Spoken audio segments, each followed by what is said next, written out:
Hey, it's Clay, and this will be a video chart on ticker symbol SSC. We will take a look at the 30-minute time frame.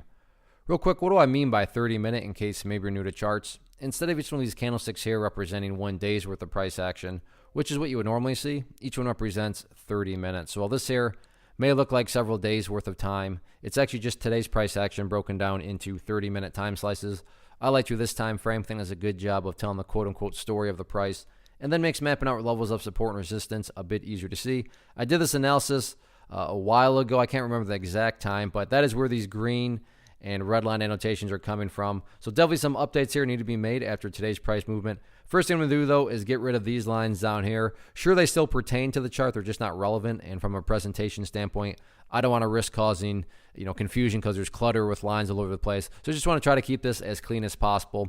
And the first support now that comes about is based on a foundational rule in charting, which states when levels of resistance are broken and closed above, you want to see them act as support. So $2.50 was a level of resistance last time I did it, and you can see that the price actually broke below it or broke above it, broke back below it, and then during the final portion of the day got up above it. So 250 is what I would call the ideal level of support. I mean, if you say, hey Clay, what would make this chart look the absolute strongest going forward?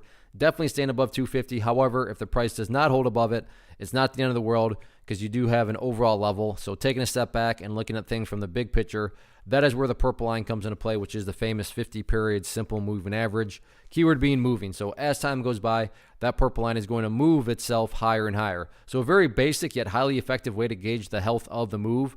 This right here being defined as quote-unquote the move. Just watch that purple line. As long as the price stays above that line, as the line itself moves higher and higher, then the bulls are in full health, the price action's in full control. However you can best visualize that, that is what is being represented there. Again, yeah, staying above 250 would be great, but from the grand scheme of things, as long as the price stays above that purple line, the bulls 100% own the chart. What about levels of resistance? As far as where the sellers are currently hanging out at, the party stopped today right up there around $2.70. So that'll be public enemy number 1 going into tomorrow. All in all, though, no doubt about it, very nice move. And as long as the price keeps on building these higher bases, which you can see here over the long haul, the price just keeps on building these higher bases, higher and higher, then the overall chart will continue to take care of itself.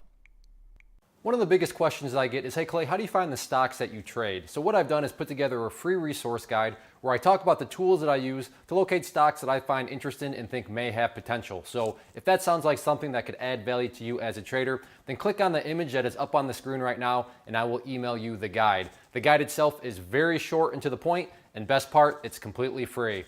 Thanks for watching the video. Let me know if you have any questions.